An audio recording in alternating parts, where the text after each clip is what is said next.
नमस्कार दर्शकवृन्द, स्वागत छ यहाँहरूलाई बिजनेस प्लस टेलिभिजनको यो विशेष प्रस्तुतिमा। म सङ्गीता कटुवाल। दर्शकवृन्द, नेपाललाई 2022 सम्ममा विकसित देशहरूको रूपमा रूपान्तरण गर्ने लक्ष्यलाई कोभिड-19 कोरोना भाइरसको महामारीले ठूलो धक्का दिइरहेको अवस्था छ। 2072 को भूकम्पको मारले धर्मराईको अर्थतन्त्रमाथि कोरोना रूपी कालो बादल लागेको छ। यतिखेर यो कोरोनाको संक्रमण फैलिएसँगै नेपाल पनि यतिखेर लकडाउनमा रहेको छ। लकडाउनमा रहेसँगै यतिखेर जुन मानव जीवनमा जोखिमसँगै यो सङ्कटले विश्व अर्थतन्त्रको संरचनालाई नै खलबल्याउने आंकलन पनि गरिरहेको छ। त्यसैगरी पछिल्लो समय यो जुन कोरोनाले देशको अर्थतन्त्रमा के कस्तो हालको प्रभाव पारिरहेको छ र अब आउने आगामी दिनहरूमा देशमा भएका विभिन्न स्तरबाट के कस्तो हालको पहल हुनुपर्छ भन्ने विषयमा केन्द्रित रहेर आज हामी कुराकानी गर्न गइरहेका छौँ विभिन्न अर्थविदहरूसँग। त्यसैगरी कोरोनाले विश्व नै त्रासमा भएकाले स्थिति अर्कै अवस्थामा पुगेको छ। कोरोनाले अर्थतन्त्र विस्तारका भयावहहरू थोक तथा खुद्रा व्यापार, यातायात, निर्माण, होटल तथा रेस्टुराँ उद्योगमा सोझै असर पारेको छ। साथै विश्वभर यति बेला कोरोना भाइरसको सङ्कट छ र यो सङ्कटले देशको अर्थतन्त्रमा के कस्तो खालको प्रभाव पारिरहेको छ, यसको समाधान के हुन्छ भन्ने विषयमा केन्द्रित रहेर आज हामी कुराकानी गर्नेछौँ। यतिखेर हामीसँग प्रत्यक्ष स्काइपमा जोडिनु भएको छ डाक्टर गोविन्द नेपाल। उहाँ चाहिँ गोविन्द नेपाल हुनुहुन्छ, उहाँ अर्थविद हुनुहुन्छ। हामी उहाँसँग जोडिनेछौँ। डाक्टर साहब, यहाँलाई स्वागत छ।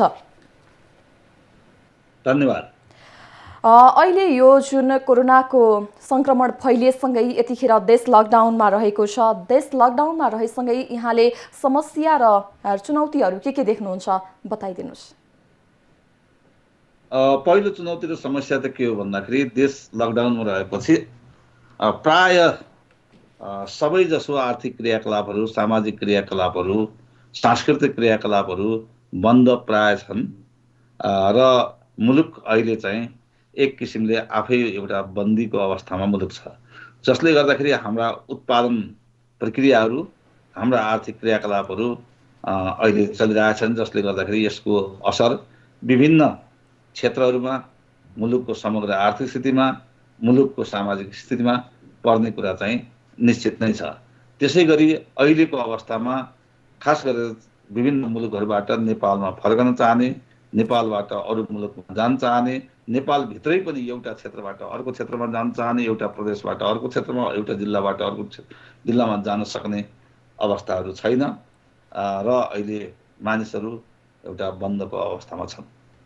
हजुर, जस्तै अहिले यो कोरोनाको संक्रमण, यो कोरोना फैलिएसँगै देशमा, नेपालमा पनि यतिखेर लकडाउन रहेको छ। यहाँ अगाडि पनि भनिसकेको थिएँ मैले। यो लकडाउन जस्तै यो लकडाउन पछाडि चाहिँ देशको अर्थतन्त्रमा के कस्तो खालको प्रभाव पर्छ जस्तो लाग्छ यहाँलाई? अहिले चाहिँ जुन लकडाउन भइराखेको छ र लकडाउन पछि पनि राम्रोसँग आर्थिक क्रियाकलापहरू चल्न सक्ने अवस्था देखिएको छैन। यसको चाहिँ जोखिमहरू कतिपय मुलुकहरूमा, सिङ्गापुरमा भनौँ अथवा चाहिँ श्रीलङ्कामा भनौँ, कतिपय मुलुकहरूमा सुरुमा नियन्त्रण भए जस्तो देखिए पनि पछि गएर एकदमै व्यापक रूपमा यो महामारी फैलिएको अवस्था छ। त्यसले गर्दाखेरि त्यो किसिमका जोखिमहरू नेपालमा पनि हुन सक्छ। त्यसले गर्दाखेरि भोलि कस्तो अवस्था होला, कुन स्थितिमा हामी पुगौँला र खास गरेर चाहिँ सीमा क्षेत्रमा जुन किसिमको हाम्रो खुलापन छ, खुला सीमा क्षेत्र छ, त्यसले गर्दाखेरि पनि यो जोखिमलाई चाहिँ अगाडि बढाएको छ। यसबाट सिर्जित समस्याहरू मध्येमा वास्तवमा तत्कालै रूपमा हेर्ने हो भने खास गरेर चाहिँ न्यून आय वर्गका जनताहरू जो छन् उनीहरूलाई सरकारले केही राहत प्रदान गरेको छ, तर त्यो राहत पनि अत्यन्त यथेष्ट रूपमा पुग्न सक्ने देखिएको छैन र धेरै मानिसहरू, धेरै न्यून आय वर्ग भएका, खास गरेर चाहिँ ज्याला आर्जन गरेर चाहिँ परिवार पाल्नुपर्ने मान्छेहरू अहिले अत्यन्तै पीडामा छन्, त्यो साना वर्गहरू। त्यसै गरी साना मझौला व्यवसाय सञ्चालन गरेका मानिसहरूले पनि आफ्नो व्यवसाय बन्द भएको कारणले गर्दाखेरि उनको चाहिँ जुन सामा ब्याज तिर्न सक्ने क्षमता कम भइराखेको छ।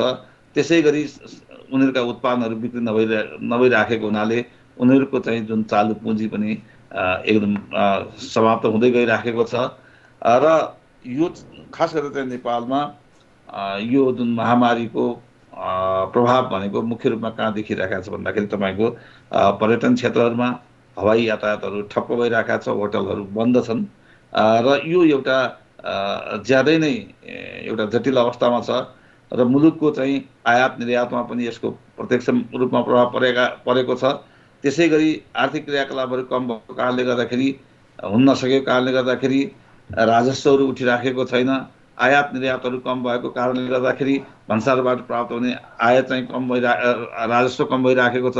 त्यसले गर्दा मुलुकको ढुकुटीमा पनि एउटा समस्या उत्पन्न भएको छ र अहिले जुन चाहिँ आपूर्ति व्यवस्था पनि एक किसिमको छिन्न भिन्न अवस्थामा आपूर्ति व्यवस्था छ र कतै सप्लाईहरू बढी भएको छ, बिक्री भएको छैन भने कतै आवागमनका समस्याले गर्दाखेरि ती विभिन्न वस्तुहरूको चाहिँ आवश्यकता खड्किराखेको अवस्था छ।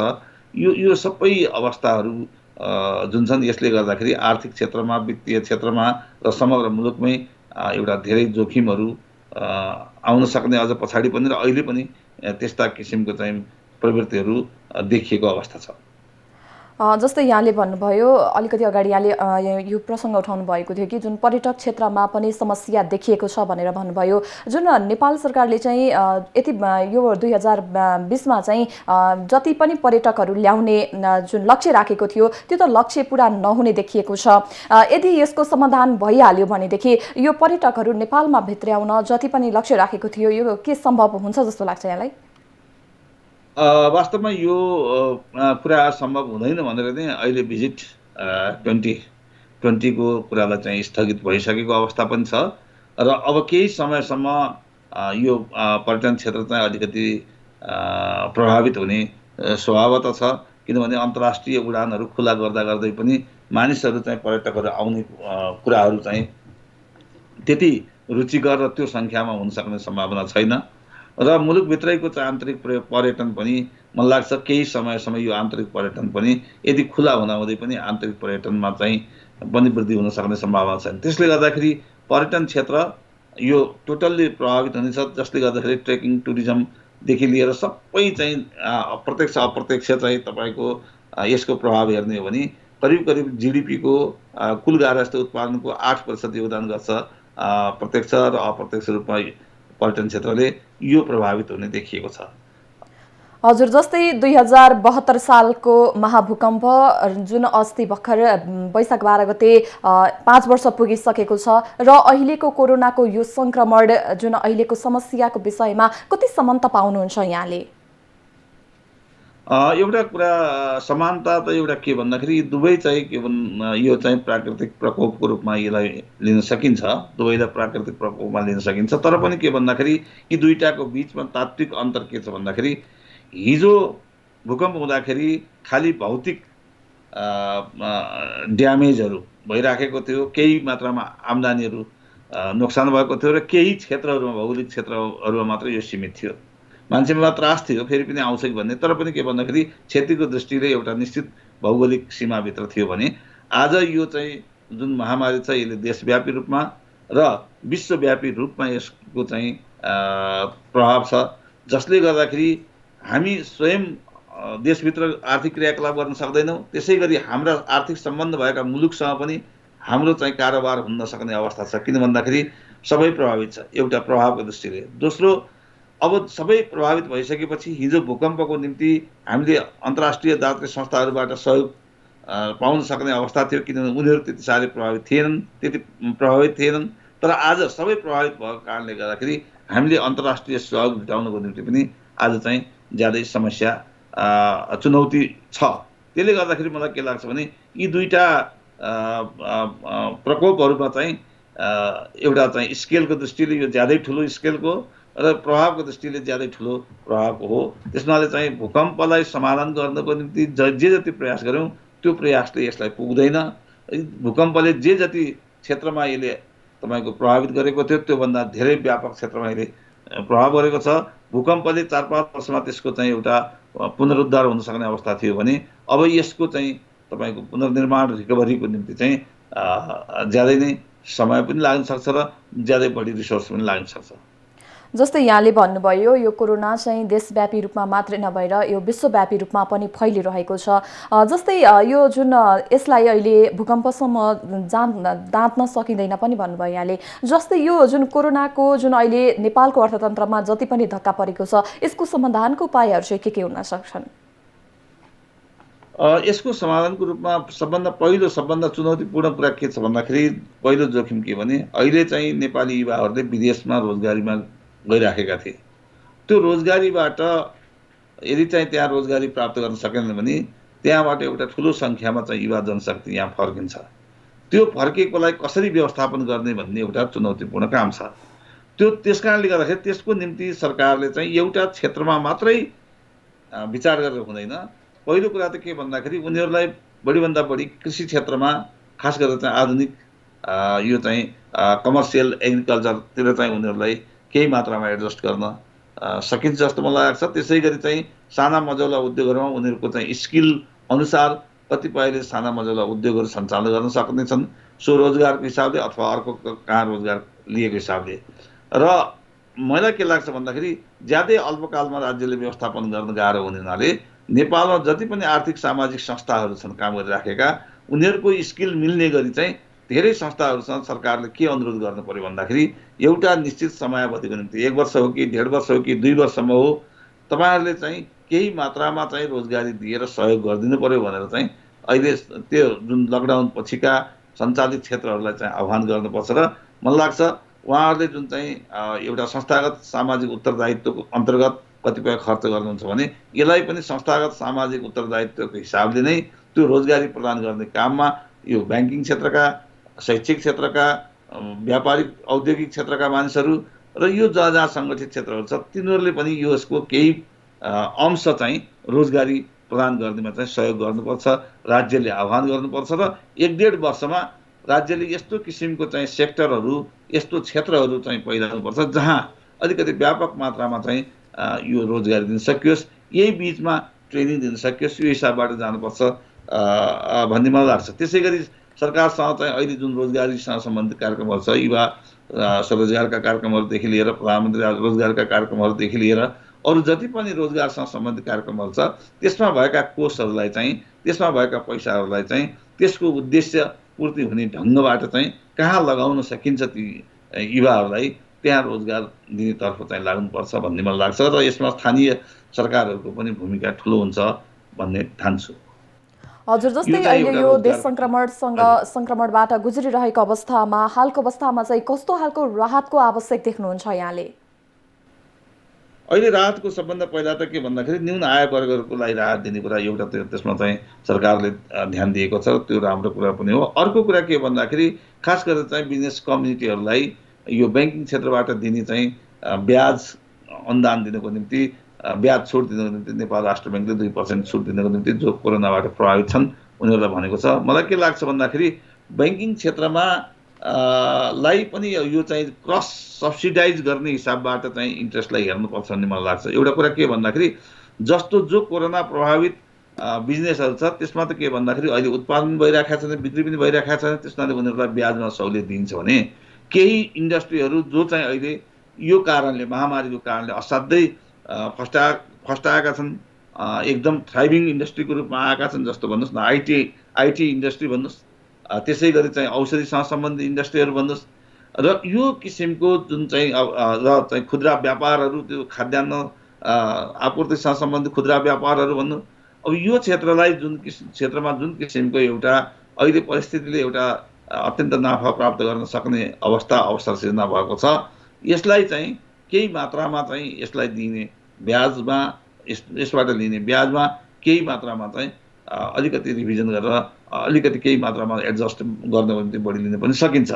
त्यसनाले एउटा क्षेत्रमा जुन चाहिँ अत्यन्त प्रगति गरिराखेको क्षेत्र छ त्यो क्षेत्रलाईबाट केही ट्याक्स बढी लिएर केही ब्याज बढी लिएर जो क्षेत्र चाहिँ अहिले चाहिँ एकदमै जोखिममा छ जसलाई चाहिँ संरक्षण गर्नुपर्छ त्यसमा चाहिँ दिने किसिमको गरियो भने राज्यको ढुकुटीमा बढी प्रेसर कम पर्छ र एक्जिस्टिङ अहिले भइराखेको वर्तमान वित्तीय प्रणालीलाई पनि का जोखिमहरू पनि कम हुन सक्छ। त्यसनाले राहतमा हामीले चाहिँ के भन्दाखेरि कहाँ दिने कहाँबाट अलिकति सहयोग दिने भन्ने कुरोको चाहिँ रणनीति तयार गर्नुपर्छ भन्ने लाग्छ। त्यसै गरी सरकारले अलिकति केही मात्रामा चाहिँ सरकारले आफ्नो बजेटहरूबाट पनि यस किसिमको राहतहरू दिने र इन्डस्ट्रीहरू इकोनोमिक एक्टिभिटीहरू चाहिँ सञ्चालनमा रहिराखुन्, ती चाहिँ ब्याङ्क्रप्ट नहुन्, ती बन्द नहुन्। यदि बन्द भए भने ती चाहिँ असफल भयो भने भोलि गएर चाहिँ ठुलो समस्या उत्पन्न हुन्छ। रोजगारीको क्षेत्रमा पनि, राष्ट्रिय आय, राष्ट्रिय उत्पादनको क्षेत्रमा पनि, निर्यातको क्षेत्रमा पनि। त्यसले गर्दाखेरि त्यो अर्थव्यवस्थालाई चाहिँ चलायमान राख्नको निम्ति राज्यले अहिले केही मात्रामा चाहिँ राहत चाहिँ दिनुपर्छ। यो बारेमा चाहिँ विशिष्टीकृत रूपमा चाहिँ उद्योग वाणिज्य सङ्घ लगायत विभिन्न व्यापारिक संस्थाहरूले पनि आफ्ना मागहरू राखेका छन्। त्यसमा चाहिँ अलिकति रिभ्यू गरेर के कति गर्न सक्छ राज्यले निर्णय लिनुपर्छ भन्ने मलाई लाग्छ।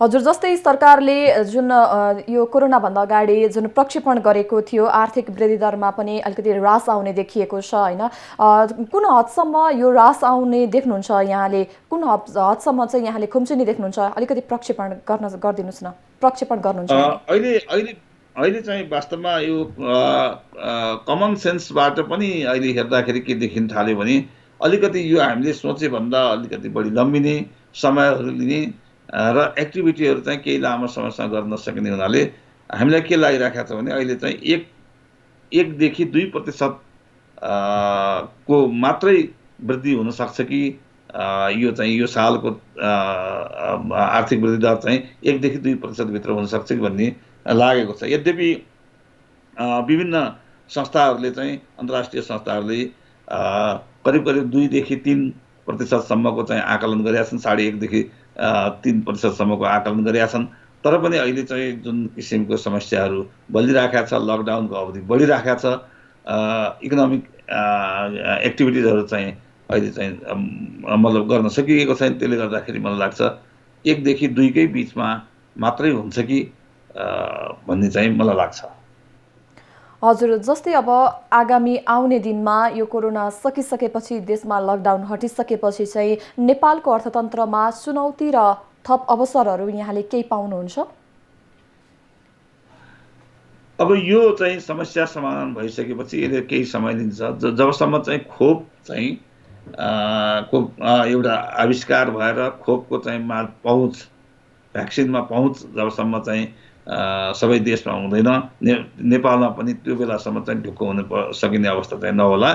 त्यो भइसकेपछि चुनौतीको एउटा अवसरको हिसाबले हेर्ने हो भने वास्तवमा हामीले चाहिँ यो हेल्थ सेक्टरमा अलिकति लगानी बढी गर्नुपर्ने, आइटी सेक्टरमा बढी लगानी गर्नुपर्ने, त्यसै गरी हाम्रो चाहिँ फुड सेक्युरिटीको क्षेत्रमा, कृषिको क्षेत्रमा चाहिँ लगानी गर्नुपर्ने, यो कुराहरू देखिएको छ। र यी क्षेत्रहरूले चाहिँ एउटा नयाँ अवसर प्राप्त गर्ने, नयाँ लगानी प्राप्त गर्ने र नयाँ राज्यको चाहिँ ध्यान प्राप्त गर्ने देखिन्छ यी क्षेत्रहरूमा। भने कतिपय चाहिँ क्षेत्रहरूमा चाहिँ त्यो चाहिँ पुनरुत्थानको निम्ति केही समय लाग्न सक्छ। जस्तो औद्योगिक क्षेत्रहरू कुरा, पर्यटनको कुराहरू, यिनीहरूमा चाहिँ केही समय चाहिँ लाग्न सक्ने अवस्था छ।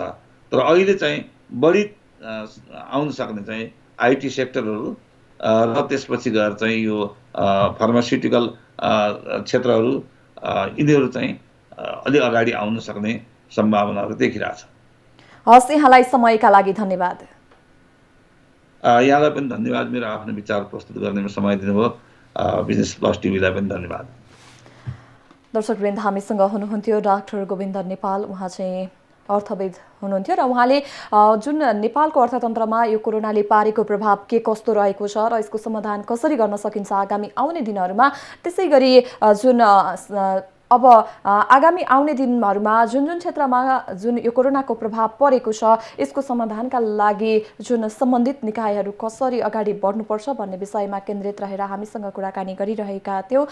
दर्शकवृन्द, यतिखेर देश लकडाउनमा रहेको छ। देश लकडाउनमा रहेसँगै साना तथा मझौला उद्योग कल कारखानाहरू यतिखेर बन्द अवस्थामा रहेका छन् भने विभिन्न सङ्घ संस्थाहरू पनि यतिखेर बन्द अवस्थामा रहेका छन्। त्यसै गरी बन्द अवस्थामा रहिरहँदाखेरि आफ्नो कतिपय जुन व्यक्तिहरूले आफ्नो रोजीरोटी गुमाइरहेको अवस्था रहेको छ। बिहान काम गरेर बेलुका छाक टार्नेहरूका लागि यतिखेर निकै नै कष्टकर अवस्था रहेको छ। विश्वभर फैलिएको कोरोना भाइरसको कारण अछुतो रहन नेपाल पनि सकिरहेको छैन।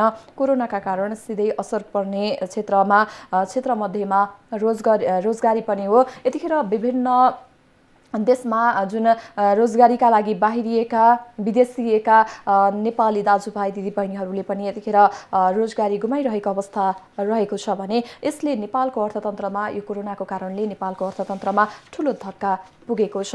नेपालको अर्थतन्त्रमा पारेको प्रभावका बारेमा विभिन्न अर्थविदहरूसँग जोडिने क्रममा रहेका छौँ र आगामी आउने दिनहरूमा समाधान के हुन सक्छ, त्यसैगरी आगामी बजेट कस्तो हुनुपर्छ, कुन कुन क्षेत्रलाई समेट्नुपर्छ भन्ने विषयमा केन्द्रित रहेर हामी विभिन्न व्यक्तित्वहरूसँग जोडिरहेका छौँ र यतिखेर हामीसँग प्रत्यक्ष स्काइपमा जोडिनु भएको छ नरबहादुर थापा, अर्थविद हुनुहुन्छ। हामी उहाँसँग कुराकानी गर्नेछौँ। अर्थविदज्यू, यहाँलाई स्वागत छ। धन्यवाद, नमस्कार। अहिले यो देश नेपाल लकडाउनमा रहेको छ। लकडाउनमा रहेसँगै यहाँको जुन नेपालको अर्थतन्त्रमा समस्या र चुनौतीहरू के देख्नुहुन्छ, यहाँका विश्लेषण के रहेको छ, बताइदिनुहोस्। रोजगारीका अवसरहरू गुमेको अवस्था चाहिँ छ र यसले नेपालमा चाहिँ जुन गरिबी उच्च रहँदै आएको चाहिँ छ, 25% जनता अझै गरिबीको रेखामुनि रहेको चाहिँ तथ्याङ्क चाहिँ छ। यद्यपि सरकारले 18%को हाराहारीमा गरिबीको दर रहेको चाहिँ तथ्याङ्क दिँदै आएको चाहिँ छ र विदेशमा जान नपाएका र खास गरी भारतबाट फर्केकाहरूको कारण समेतले अहिले चाहिँ रोजगारीमा ज्यालादारी काम गर्नेहरूलाई ठुलो समस्या परेको अवस्था चाहिँ छ र अर्कोतर्फ ज्यालादारी काम गर्नेहरूले काम नपाएको र को सन्दर्भमा खाने समस्या पनि उनीहरूले भोग्दै आएका चाहिँ छन्। यद्यपि स्थानीय सरकारले महिनाको केही किलो चामल, दाल र नुन दिने व्यवस्था गरेको चाहिँ छ र अहिले व्यवस्था गरेको जुन राहतको कार्यक्रम छ त्यो पर्याप्त छैन र देशको विभिन्न भूभागमा काम गरिराखेका, ज्यालादारी गरिराखेका मानिसहरू आफ्नो जिल्ला, आफ्नो गाउँमा हिँडेरै गएको दृश्य पनि हामीले देखिराखेका छौँ र यसले के देखाउँछ भने यदि यो महामारी लम्बिँदै गयो, असारसम्म पनि सुधार भएन भने नेपालमा खाद्यान्नको सङ्कट हुन सक्छ र गरिबीको दर अझै बढ्न सक्छ भन्ने कुरो देखाउँछ। हजुर, जस्तै यो सङ्कटको बेला व्यवस्थापकीय पाटोलाई कसरी अघि बढाउनुपर्छ, के लाग्छ यहाँलाई? अहिले सरकारले 1 महिनाभन्दा बेसी समय भयो लकडाउनको हतियार प्रयोगमा ल्याएको छ र अन्य मुलुकहरूले पनि लकडाउन घोषणा गरेका छन्, लकडाउनको स्थिति छ। तथापि कतिपय मुलुकहरूले चाहिँ लकडाउनलाई अलिकति खुकुल्लो बनाएर के कृषि, के उद्योग, के कतिपय सेवाहरू चाहिँ खुल्ला गरेर रोजगारीमा प्रतिकूल असर नपर्न दिन र उत्पादनमा पनि प्रतिकूल असर नपर्न दिने व्यवस्था गरिराखेको मिडिया मार्फत हामीले जानकारी लिइराखेको अवस्था पनि हो र अहिले अब केही गौरव आयोजनाहरू अलिकति खुल्ला भएको त समाचार आइराखेको चाहिँ छ। तर जुन हिसाब किताबले सामाजिक दूरी कायम गरेर कृषि र ठुला उद्योग परियोजना र निजी क्षेत्रका उद्योगहरू पनि खुलाउनु पर्ने हो, त्यो चाहिँ खुल्न सकिराखेको चाहिँ छैन। त्यो व्यवस्थामा चाहिँ कुरा त भइराखेको सुनिन्छ, तर त्यसले पूर्णता नपाएको हिसाब किताबले कतै यसले चाहिँ राष्ट्रिय उत्पादन र रोजगारी, बेरोजगारीमा चाहिँ प्रतिकूल असर पार्ने त होइन भन्ने चाहिँ प्रश्न चाहिँ हामी उठाउन सक्छौँ र भोलि लकडाउन लम्बिँदै जाँदा कतै भुकमरीको स्थिति हामी नेपालीले भोग्नुपर्ने अवस्था त आउँदैन भन्ने कुरो पनि छ र अहिले नेपाल सरकारले खास गरी भारतबाट खाद्यान्न सामग्री चाहिँ आयात गरिराखेको चाहिँ छ। तरकारी, फलफुल, खाद्यान्न सामान, औषधि आदि आयात गरिराखेको अवस्था चाहिँ छ र भारत लगायत देशहरूबाट यस्ता सामानहरू आयात गर्नुले के देखाउँछ भने त्यहाँ के काम भइराखेको छ, उत्पादनका कामहरू भइराखेको छ, रोजगारीका कामहरू केही भइराखेको छ भने नेपालमा चाहिँ स्थिति ठप्प प्राय भएको हुनाले अलि हामी चिन्तित हुनुपर्ने अवस्था पनि देखिन्छ। हजुर, जस्तै यो जुन कोरोनाले निम्त्याएको समस्यालाई अवसरका रूपमा बदल्ने नेपालको सम्भावना के कति देख्नुहुन्छ यहाँले? अब सरकारले चाहिँ अब हामी बजेटको तयारीमा लागिरहेका छौँ भनिरहेछ। बजेट चाहिँ जेठ 15 गते आउँछ नै र त्यसपछि 7वटा प्रान्तका बजेटहरू आउलान् र त्यसपछि असारमा चाहिँ 753 स्थानीय तहले बजेट चाहिँ सार्वजनिक गर्लान्।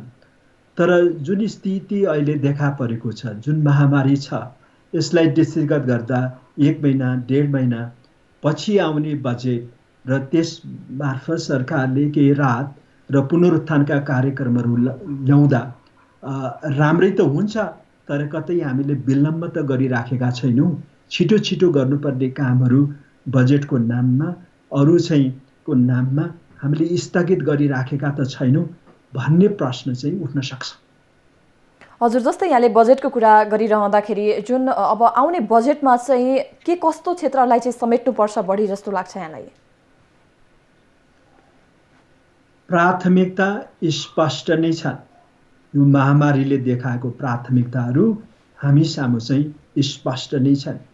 सबभन्दा पहिलो प्राथमिकता सरकारले चाहिँ जनस्वास्थ्यसित सम्बन्धित कुराहरूमा चाहिँ उल्लेख्य बजेट चाहिँ विनियोजन गर्नुपर्ने हुन्छ र यो महामारी तत्कालै यो चाहिँ जाला भन्ने स्थिति चाहिँ छैन। अब स्थिति पुराना महामारी 100 वर्ष अगाडिका, 50 वर्ष अगाडिका, त्योभन्दा पनि अगाडिका महामारीको स्थितिलाई विश्लेषण गर्दा यद्यपि अहिले चाहिँ संसार फेरिएको चाहिँ छ, पहिलेभन्दा धेरै सुधार त भएको चाहिँ छ, हाम्रो क्षमता पनि बढेको छ। तथापि जुन स्केलको यो महामारी, यो विश्वभरि फैलिएको जुन महामारी छ र कुनै खोप, कुनै भ्याक्सिनको अहिलेसम्म पत्ता लागेको छैन, त्यो स्थितिलाई चाहिँ दृष्टिगत गर्दा 2 वर्षदेखि 5 वर्षसम्म यसको प्रभाव रहने देखिन्छ। त्यसैले 2 देखि 5 वर्षसम्म यो समस्या आइराख्ने, बल्झिराख्ने भएको हुनाले नेपाल सरकारले, के केन्द्रीय सरकार, के चाहिँ स्थानीय सरकार, के प्रान्तीय सरकारले जनस्वास्थ्यलाई प्राथमिकता नम्बर 1 मा राख्नुपर्छ। पर्याप्त मात्रामा चाहिँ बजेट विनियोजन गरेर हाम्रो क्षमता, यो पब्लिक हेल्थ सम्बन्धी हाम्रो चाहिँ क्षमता चाहिँ अभिवृद्धि गर्नुपर्ने, क्षमता विस्तार गर्नुपर्ने देखिन्छ। काठमाडौँ बाहेक अन्य क्षेत्रमा जनस्वास्थ्यमा हामी अत्यन्त कमजोर रहेको कुरा यो महामारीले प्रष्ट पारिसकेको चाहिँ छ। नम्बर 1 जनस्वास्थ्य प्राथमिकता आगामी वर्षको बजेटले राख्नुपर्छ। दोस्रो प्राथमिकता भनेको ज्यालादारी गर्ने नेपालीहरूलाई कसरी राहत पुर्याउन सकिन्छ, कसरी सुरक्षित रोजगारी दिन सकिन्छ, त्यतातर्फ विकेन्द्रीकरण गरेर एउटै ठाउँमा मानिसहरूलाई जम्मा पार्ने होइन कि विभिन्न ठाउँमा रोजगारीहरू कसरी सिर्जना गर्न सकिन्छ, त्यस प्रकारको कार्यक्रम तथा परियोजना चाहिँ आगामी आर्थिक वर्षको बजेटमा प्राथमिकता पाउनुपर्छ जस्तो मलाई लाग्छ।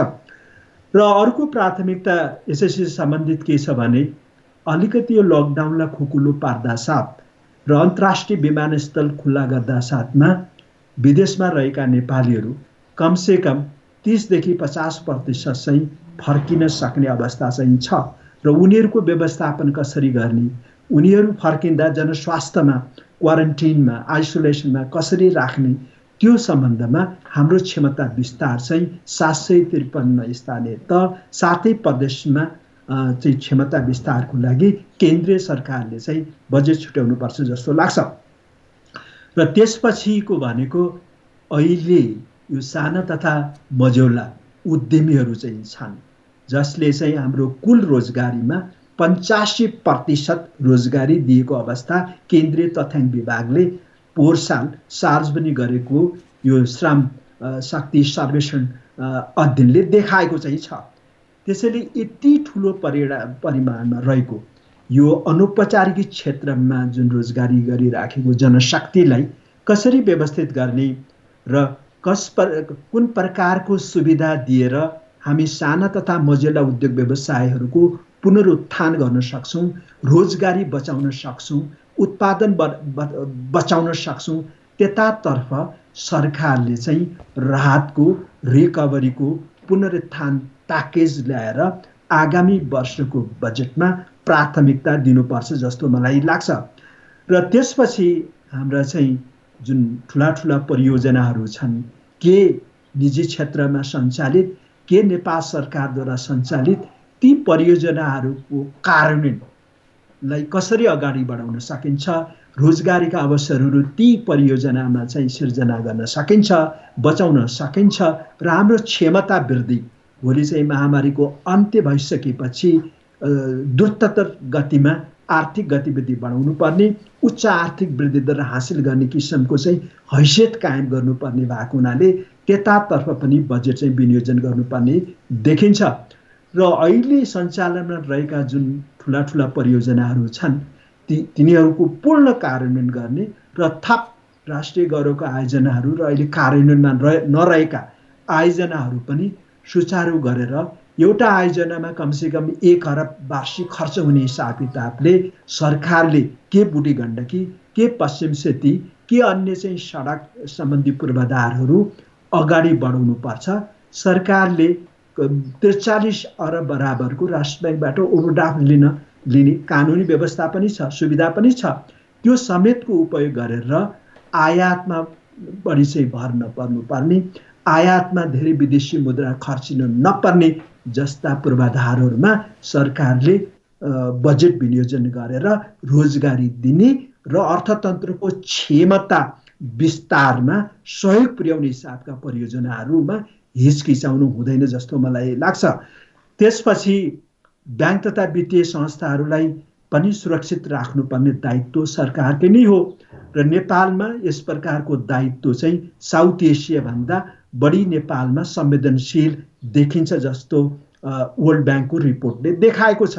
वर्ल्ड ब्याङ्कको रिपोर्ट अनुसार भारतमा सरकारी ब्याङ्कहरूको बजार हिस्सा 62% छ भने नेपालमा सरकारी ब्याङ्कहरूको बजार हिस्सा जम्मा 15% छ भने निजी क्षेत्रका ब्याङ्कहरूको बजार हिस्सा 85% रहेको सन्दर्भमा पनि ब्याङ्कहरूलाई कसरी ब्याकिङ गरेर यो चाहिँ जनस्वास्थ्यको जुन समस्या छ, ग्लोबल हेल्थ क्राइसिस अहिले उत्पन्न भएको छ, जुन लकडाउनको अवस्था छ, जुन चाहिँ यो ब्याङ्कहरूले प्रवाह गरेको कर्जाको किस्ताको पुनर्तालिकीकरण हामीले गरेर एक हिसाब किताबले उनीहरूको ब्यालेन्स सिटलाई सङ्कुचित पारिराखेका छौँ। त्यसले पार्ने प्रभावलाई कसरी निस्तेज गर्न सकिन्छ, कसरी ब्याङ्कहरूलाई बचाउन सकिन्छ भन्नेतर्फ पनि सरकारको बजेटले प्राथमिकता दिनुपर्छ। किन त भन्दा सर्वसाधारण नेपालीहरूको ब्याङ्क तथा वित्तीय संस्थाहरूमा 35 खरब निक्षेप रहेको चाहिँ छ। यो 35 खरब निक्षेपलाई कसरी बचाउने ताकि स्थितिमा सुधार आइसकेपछि ब्याङ्क तथा वित्तीय संस्थाहरूले आफ्नो किसिमले चाहिँ यो अर्थतन्त्रमा कर्जा प्रवाह गरून्, आर्थिक गतिविधिलाई सपोर्ट गरून् भन्ने हिसाब किताबको योजना बजेटले चाहिँ तर्जुमा गर्नुपर्छ। त्यसै अनुरूप बजेटले चाहिँ यो चाहिँ बाँडफाँडमा विनियोजनमा चाहिँ प्राथमिकता दिनुपर्छ जस्तो मलाई लाग्छ। हस्, धन्यवाद यहाँलाई समयका लागि। धन्यवाद। दर्शकवृन्द, हामीसँग हुनुहुन्थ्यो अर्थविद नरबहादुर थापा र उहाँले जुन यो कोरोनाले अर्थतन्त्रमा पार्ने असरको बारेमा हामीलाई जानकारी गराउँदै हुनुहुन्थ्यो। त्यसै गरी समाधान र आगामी बजेट कस्तो हुनुपर्छ भन्ने विषयमा केन्द्रित रहेर हामीसँग कुराकानी गरिरहनु भएको थियो। त्यसै गरी उहाँले भन्दै हुनुहुन्थ्यो कि अब आउने बजेट चाहिँ विशेष गरी कुन कुन क्षेत्रमा जुन लक्षित गरेर ल्याउनु पर्ने हो त्यसमा सरकारको ध्यान जानुपर्ने भनेर पनि जानकारी गराइराख्नु भएको थियो। दर्शकवृन्द, हामी केन्द्रित रहेका छौँ कोरोनाले अर्थतन्त्रमा, नेपालको अर्थतन्त्रमा पार्ने असर र यसको समाधान के हुन सक्छ, साथै अब आउने आगामी बजेट कुन कुन क्षेत्रमा विशेष गरी केन्द्रित हुनुपर्छ भन्ने विषयमा केन्द्रित रहेर कुराकानी गरिरहेका थियौँ। दर्शकवृन्द, यतिखेर देश नेपाल लकडाउनमा रहेको छ। त्यसै गरी विश्वभर यति बेला कोरोना भाइरसको सङ्कटमा छ। त्यसै गरी चीन लगायतका विश्व स्वास्थ्य सङ्गठनले जति प्रयास गर्दा पनि यो रोगको नियन्त्रणमा आउन सकिरहेको अवस्था छैन। साथै विश्वभरि यति बेला कोरोना भाइरसको सङ्कट छ। चीन लगायतका विश्व जति प्रयास गर्दा पनि नियन्त्रणमा आउन नसकिरहेको बेलामा नेपालमा पनि यसको सङ्क्रमण दिन प्रतिदिन बढ्दो क्रममा रहेको छ भने जुन यो कोरोनाका कारणले यतिखेर कैयौँले ज्यान गुमाइरहेका छन् भने आफन्तहरू कैयौँले आफन्त गुमाइरहेका छन्। त्यसै गरी कैयौँले यो कोरोनाका कारणले गर्दा ज्यान गुमाइरहेको अवस्था रहेको छ।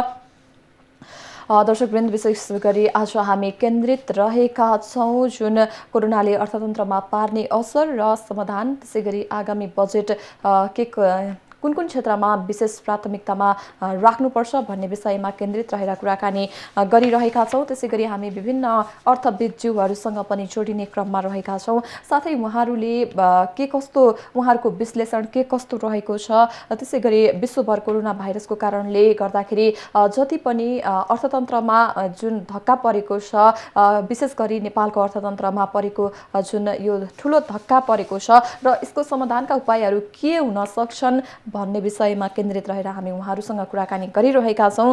विश्वभर फैलिएको कोरोना भाइरसका कारण अछुतो रहन सकेको छैन नेपाल पनि। कोरोनाका कारण सिधै असर पर्ने क्षेत्रमध्ये जुन विशेष गरिरहेको छ, आफ्नो जुन गुजारा गरेर दैनिकी चलाउनेहरूका लागि यतिखेर निकै नै कष्टकर अवस्था रहेको छ र हामी विभिन्न अर्थविदज्यूहरूसँग प्रत्यक्ष कुराकानी गर्ने प्रयासमा रहेका छौँ। यतिखेर हामीसँग हुनुहुन्छ डाक्टर डिलिराज खनालजी हुनुहुन्छ, अर्थविद। हामी उहाँसँग कुराकानी गर्नेछौँ। स्वागत छ यहाँलाई डाक्टर साहब। धन्यवाद। अहिले देश लकडाउनमा चलिरहँदाखेरि कोरोनाले अर्थतन्त्रमा पार्ने असर यहाँले कसरी विश्लेषण गर्नुहुन्छ, जानकारी गराइदिनुहोस्। अर्थतन्त्रको जुन किसिमको प्रकृति, स्वरूप, यसको ढाँचा काँचा छ, जसरी यो अर्थतन्त्र चलिरहेको छ, त्यो हिसाबले चाहिँ अर्थतन्त्रमा का विविध क्षेत्रहरूमा निकै ठुलो प्रतिकूल प्रभाव पर्ने देखिन्छ। त्यो अब रेमिटेन्स आयोग गर्दैछ, पर्यटन एक प्रकारले धराशायीको अवस्थामा छ। एक त कृषकहरू चाहिँ अब 100 पनि खेतीपाती गर्नुपर्ने अहिले अवस्थामा छन्, भएको उत्पादन पनि उनीहरूले बजारमा ल्याएर बेच्ने स्थिति छैन। बन्द व्यापार बन्द छ, सबै उद्योग धन्दाहरू ठप्प छन्। अब सरकारका ठुला परियोजनाहरू पनि अब बिस्तारै सुरु हुन्, तर आम रूपमा सरकारबाट सञ्चालन हुने परियोजनाहरू पनि ठप्प छन्। ब्याङ्कको पनि तुलनात्मक रूपमा कारोबार चाहिँ ठप्प छ। यसो भएको हुनाले पनि सबै प्रकारले उत्पादनका क्षेत्रहरू, निर्माणका क्षेत्रहरू, चाहिँ तपाईँको सेवा व्यवसायका क्षेत्रहरू, होइन, जनताको एउटा चाहिँ दैनिकी चाहिँ रोजगारीका क्षेत्रहरू, अझ त्यसमा पनि श्रम गरेर खाने दैनिक ज्यालादारीमा काम गर्ने मान्छेहरू र अरू प्रकारको निजी क्षेत्रतिर काम गर्ने रोजगारी पाएका मान्छेहरू सबैतिर लगभग ठप्पको अवस्था भएको हुनाले पनि हामी आकलन गर्न सकिन्छ कि हाम्रो चाहिँ आर्थिक वृद्धिका क्षेत्रमा, रोजगारीका क्षेत्रमा, जनताको दैनिकी साँझ हात मुख जोड्ने कुरामा, यसै पनि फेरि कतिपय आपूर्तिका कुराहरूमा पनि र जनताको पहुँचमा पनि चाहिँ समस्या भइरहेको स्थितिमा हामी ज्यादै अप्ठ्यारो र एउटा गहिरो एउटा अर्थतन्त्रका हिसाबले सङ्कटबाट गुज्रिरहेको एउटा अवस्था छ। हजुर, जस्तै अहिले वित्त व्यवस्था वा कोर इकोनोमीको नजरले हेर्दाखेरि अहिलेको अर्थतन्त्र कस्तो देख्नुहुन्छ यहाँले? के भन्नुभयो, फेरि भन्नुहोस् त। जुन वित्त व्यवस्था वा कोर इकोनोमिक नजरले हेर्दा अहिलेको अर्थतन्त्र यहाँले कस्तो पाउनुहुन्छ? विश्वको भन्नुभयो? वित्त व्यवस्था भने मैले वित्त व्यवस्थापन तुलनात्मक अस्तिसम्मको जुन किसिमको चाहिँ सूचनाहरू आएको छ त्यति धेरै अब यो केही दिन पहिलेको डाटा चाहिँ त्यति असर परेन भन्ने छ। तर पनि यसमा असर पर्न कुरा चाहिँ नि स्वाभाविक छ। त्यो यस अर्थमा पनि हो कि चाहिँ उद्योग व्यवसाय पर्यटन, अब पर्यटनमा त हामी 20 खरबको लगानी डुब्यो भनेर भनिरहेका छन्। उद्योग व्यवसायको अवस्था त्यस्तै छ। हिजो मात्रै पनि व्यापारका क्षेत्रका, त्यसपछि आएर तपाईँको यो निर्माण क्षेत्रकाहरूले चाहिँ अरबौंको चाहिँ पुँजी डुब्ने स्थिति भयो भनेर भनिरहेका छन्। र त्यसको मैले यहाँ जोड्न खोजेको कुरा के हो भने तपाईँको उद्योग व्यवसाय धन्दाहरू चाहिँ तपाईँको क्रमशः सङ्कटमा जाँदै गर्दाखेरि उनीहरूले ब्याङ्कबाट जुन लोन लिएका हुन्छन् त्यो उनीहरूले लोन तिर्न सक्दैनन्, तपाईँको चाहिँ ब्याज तिर्न सक्दैनन्। त्यसो भएको हुनाले पनि सबभन्दा अब सेकेन्ड राउन्ड भन्छ नि, सेकेन्ड राउन्डमा गएर सबभन्दा असर पर्ने चाहिँ क्षेत्र भनेकै निकायहरू संस्थाहरू भनेकै चाहिँ ब्याङ्किङ क्षेत्र हो। र जब ब्याङ्किङ क्षेत्रमा चाहिँ तपाईँको ठुलो सङ्कट आउँछ, हामीले पहिले पनि विगतमा पनि देखेका छौँ विश्वव्यापी रूपमा, त्यसले अर्थतन्त्रलाई झन् धराशायी पारेर लिएर जाने चाहिँ एउटा स्थिति भन्छ। त्यसैले क्रमशः ब्याङ्क तथा वित्तीय संस्थाहरू पनि अब ठुलो जोखिम र सङ्कटको दिशामा उन्मुख छन् भन्ने मलाई लाग्छ। हजुर, जस्तै अब जति पनि यो कोरोनाले गर्दाखेरि अहिले नेपालको अर्थतन्त्रमा प्रभाव परेको छ, जति पनि धक्का लागेको छ, यसको समाधानका उपायहरू चाहिँ के देख्नुहुन्छ यहाँले? होइन, अब पहिलो कुरा त के हो भने तीनटा हिसाबले हामीले सँगै हेर्नुपर्छ भन्ने मलाई लाग्छ। तपाईँले निरपेक्ष रूपमा अर्थतन्त्रको मात्रै कुरा गरेर हुँदैन यो बेलामा। पहिलो कुरा त के हो भने हामीसँग स्वास्थ्य क्षेत्रको वा पेन्डेमिक यो चाहिँ महामारीले ल्याएको सङ्कट स्वास्थ्य क्षेत्रको छ, त्यो सबभन्दा पहिलो सङ्कट। त्यसैसँग जोडिएर लकडाउन, त्यसपछि आएर कोही जान नहुने कारणले गर्दाखेरि तपाईँको मान्छेहरूको जीवन निर्वाहको साँझ बिहान हातमुख जोड्ने अथवा त्यसलाई चाहिँ मैले मानवीय सङ्कट भन्छु, मानवीय सङ्कट भयो। अनि त्यससँगै फेरि जोडिएर चाहिँ आर्थिक सङ्कट भयो। त्यसैले यी तीनटा सङ्कटहरू एकैपटक सामान्यतया यस्तो विश्वव्यापी रूपमा अहिलेसम्म भएको स्थिति छैन। त्यसो भएको हुनाले तीनटा चाहिँ सङ्कटहरू एकैचोटि आइरहेका छन् र क्रमशः मलाई के लाग्छ भने यो जस्तो जो मानवीय सङ्कटमा पनि यद्यपि सरकारले केही कदमहरू चालेको छ, जस्तै खास गरिकन दैनिक ज्यालादारी गर्नेहरूलाई चाहिँ तपाईँको खाद्यान्नदेखि लिएर केही राहतहरू र अझ स्थानीय तहमा स्वस्फूर्त रूपमा धेरै स्थानीय निकायहरूले आफूहरूले छुट्टै पनि थप रूपमा चाहिँ अप्ठ्यारोमा परेका जो ज्यादै जोखिममा परेका छन्, बाँच्नै नसक्ने अवस्थामा पुगेका छन्, उनीहरूलाई चाहिँ सहयोग गरेको एक प्रकारको स्थिति छ। त्यसैले राहतको कुरामा पनि जति अगाडि जसरी जानु पर्थ्यो भएन र हामीले देख्यौँ थुप्रै चाहिँ मान्छेहरू चाहिँ समस्या परेको हामीले देखिरहेका छौँ। र त्यसैसँग जोडेर तपाईँले जुन चाहिँ अहिले उल्लेख गर्नुभयो अर्थतन्त्रमा पनि के देखियो भन्नुहुन्छ भने एक प्रकारले जस्तो दुई तिनवटा कुराले चाहिँ अलिकति केही कदमहरू चालिरहेको चाहिँ हामी देख्छौँ। सरकारले चाहिँ कर तिर्न पर्नेलाई केही कर चाहिँ पछाडि धकेलेको एउटा स्थिति छ। पब्लिक युटिलिटी सर्भिसको पनि तपाईँले आम जनताहरूले तिर्नुपर्ने चाहिँ जुन सेवा चाहिँ शुल्कहरू छ त्यसलाई पनि अलिक पर धक्कले हुन्छ भन्ने चाहिँ एउटा स्थिति छ भने अर्को ब्याङ्किङ क्षेत्रबाट पहिले र अहिले फेरि पछिल्लो समयमा ऋणको चाहिँ तपाईँको तिर्ने जुन चाहिँ भाका हो त्यसलाई अलिक पर सार्ने, ब्याजमा केही मिनाएर राहत दिने, अनि सेन्ट्रल ब्याङ्कले चाहिँ केही रिफिनान्सिङ चाहिँ फेसिलिटी दिने र त्यसमा पनि अहिले बढी फोकस चाहिँ साना उद्योग व्यवसायलाई गर्ने भनेर चाहिँ आइरहेको छ। तर पनि अहिलेको जुन महासङ्कटको अवस्था छ, जुन गम्भीर सङ्कट अर्थतन्त्र सङ्कट परेको छ, हामीले अहिले चर्चा गरिसक्यौँ। अर्थतन्त्रका सबै क्षेत्रहरू, उद्योगहरू, व्यवसायहरू सबै जुन किसिमको अप्ठ्यारो र सङ्कटमा परिरहेका छन्, त्यस हिसाबले थुप्रै देशको हामीले चाहिँ अनुभव हेरिरहेका छौँ। स्वत सरकारले डाइरेक्टली वित्त उत्प्रेरणा भन्छ त्यसलाई चाहिँ फिस्कल स्टिमुलस भन्छ।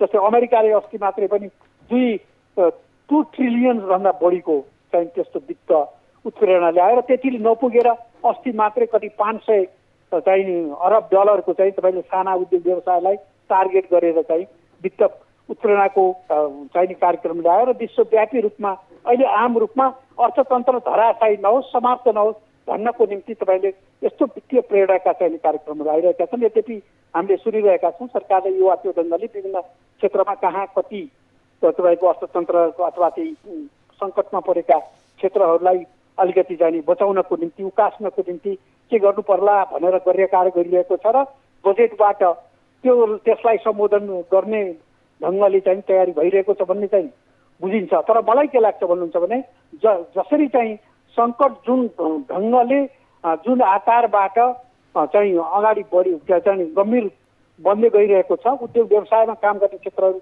जसरी छटपटाइरहेका छन्, रोजगारी त्यसका कारणले गर्दाखेरि रोजगारी प्राप्त गरेका चाहिँ श्रम गर्ने मान्छेहरू जसरी छटपटाइरहेका छन्, त्यो हिसाबले मलाई लाग्छ तत्कालै भोलि पर्सिमै एउटा चाहिँ तपाईँको तात्कालीन एउटा किसिमको वित्त उत्प्रेरणाको सबभन्दा बढी सङ्कटमा परेका चाहिँ क्षेत्रहरूलाई चाहिँ सम्बोधन गर्ने ल्याउने र आम रूपमा चाहिँ बजेटबाट चाहिँ त्यस किसिमको चाहिँ र तपाईँको वित्त उत्प्रेरणा भन्नुहोस् अथवा अर्थतन्त्रका विभिन्न क्षेत्रहरूलाई बचाउनको निम्ति चाहिँ वृहत रूपमा चाहिँ बजेट मार्फत सम्बोधन गर्ने गरिकन जानुपर्छ र यो ढिलो भइसकेको छ भन्ने मलाई लाग्छ। जस्तै अहिले यो सङ्कटले देशको अर्थतन्त्रमा जति पनि जुन धक्का पुगेको छ, यो सङ्कटले चाहिँ नेपालको अर्थतन्त्रलाई कति वर्ष पछाडि धकेलेको महसुस गर्नुभएको छ यहाँले? होइन, त्यो के हो भने मैले त यो असाधारण अवस्था हो। त्यसो भएको हुनाले हाम्रा जति पनि चाहिँ स्टेप्सहरू, कदमहरू, पहलहरू चालिन्छ त्यो असाधारण प्रकृतिबाटै त्यो त्यो अलि साहसिक हिसाबले कदम चाल्नुपर्छ भनेर मैले भन्दै आइरहेको छु। र त्यो मैले त्यसलाई जोड्न खोजेको कुरा के हो भन्नुहुन्छ भने कति तपाईँले अथवा सरकारले अथवा विभिन्न भन्नु न सरकारलाई सहयोग गर्दै सबै चाहिँ सरोकारवालाहरूसँग समेतको चाहिँ समन्वयमा अझ अहिले त हाम्रो प्रदेश पनि छ, स्थानीय तह छ। अहिले जस्तो स्थानीय तहले हेर्नुभयो भने यो राहतमा चाहिँ सबभन्दा प्रभावकारी भूमिका खेलिरहेको स्थिति छ। त्यसो भएर पहिलो कुरा कति धेरै तपाईँको मध्य र दीर्घकालीन रूपमा प्रतिकूल असर पर्छ भन्ने कुरा, कस्तो कदम कति छिटो कसरी चालिन्छ भन्ने कुराले भर पर्छ। त्यसैले अघि मैले भने जस्तो यो ढिलो भइसकेको छ त एउटा कुरा। त दोस्रो कुरा के हो भन्नुहुन्छ भने कमसेकम पनि जस्तो अहिले विश्वव्यापी रूपमा धेरै देशहरूको गरिएका प्रश्नहरूले पनि के हो भने सामान्यतः 5-7 महिना अलि बढी चाहिँ सङ्कट हुनेछ र अर्को वर्षदेखि होइन, जस्तो अन्तर्राष्ट्रिय मुद्रा कोषले गरेको प्रक्षेपणलाई पनि तपाईँले हेर्नुभयो भने अर्को वर्षदेखि विश्वव्यापी रूपमै अर्थतन्त्रहरू फेरि रिभाइभ हुने होइन, तिनको चाहिँ फेरि अगाडि बढ्ने चाहिँ एउटा स्थिति हुन्छ भन्ने उनीहरूले आङ्कलन गरिरहेका छन्। त्यो हिसाबले पनि हामी हेर्दाखेरि के हो भने 5-7 महिना चाहिँ निकै अप्ठ्यारो पर्ने एउटा स्थिति छ।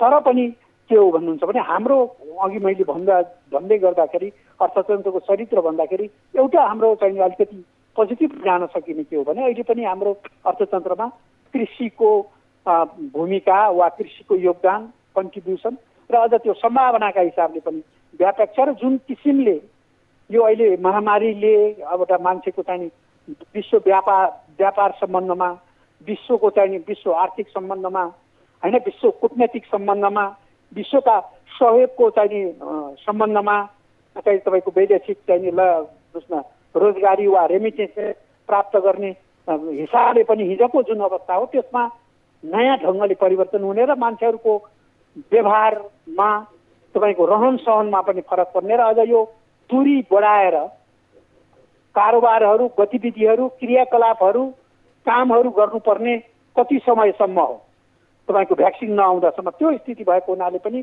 त्यसलाई समेत मध्यनजर गर्दाखेरि तपाईँको कृषिलाई तपाईँले व्यापक रूपमा ज्यादा प्राथमिकता सहित चाहिँ माथि उठाउने गरिकन अगाडि बढाउन सकिने सम्भावना छ। त्यतापट्टि ध्यान दिनुपर्छ। त्यसो भइसकेपछि जति ठुलो प्रतिकूल असर हुने एउटा अवस्था हुन्छ त्यसबाट चाहिँ तपाईँको अलिकति मिनिमाइज गरेर जान सकिन्छ। क्रमशः रणनीतिक हिसाबले एक्जिट पोलिसी भन्छ नि, तपाईँको यो कम हुँदै जाँदाखेरि यो चाहिँ महामारीको चाहिँ असर अब त्यसको चाहिँ कम हुँदै जाँदाखेरि रणनीतिक हिसाबले सरकारका परियोजनाहरू पनि, सरकारका कार्यक्रमहरू पनि र सँगै निजी क्षेत्र वा अरू सरकारवालाहरूले वा कम्युनिटी तहमा वा चाहिँ यो स्थानीय तह, प्रदेश तहमा सञ्चालन हुने वा गर्न सकिने हुने कार्यक्रमहरूलाई पनि अलिकति रणनीतिक हिसाबले तपाईँको त्यो प्रकोपको खतरालाई बाट बच्ने गरिकन कार्यक्रमहरू लिएर जानुभयो भने मलाई लाग्छ 5-7 महिनापछि फेरि हामी अर्थतन्त्रलाई उकास्ने, नयाँ ढङ्गले अगाडि जान सक्ने एउटा स्थिति बन्छ भन्ने मलाई लाग्छ। हस्, धन्यवाद यहाँलाई समयका लागि। ल, धन्यवाद। दर्शकवृन्द, हामीसँग हुनुहुन्थ्यो प्रत्यक्ष टेलिफोन सम्पर्कमा अर्थविद डाक्टर डिलिराज खनालजी हुनुहुन्थ्यो। उहाँले यो कोरोनाले नेपालको अर्थतन्त्रमा के कस्तो खालको असर पार्नेछ र समाधान र आगामी बजेट कस्तो हुनुपर्छ भन्ने विषयमा केन्द्रित रहेर हामीसँग कुराकानी गर्दै हुनुहुन्थ्यो।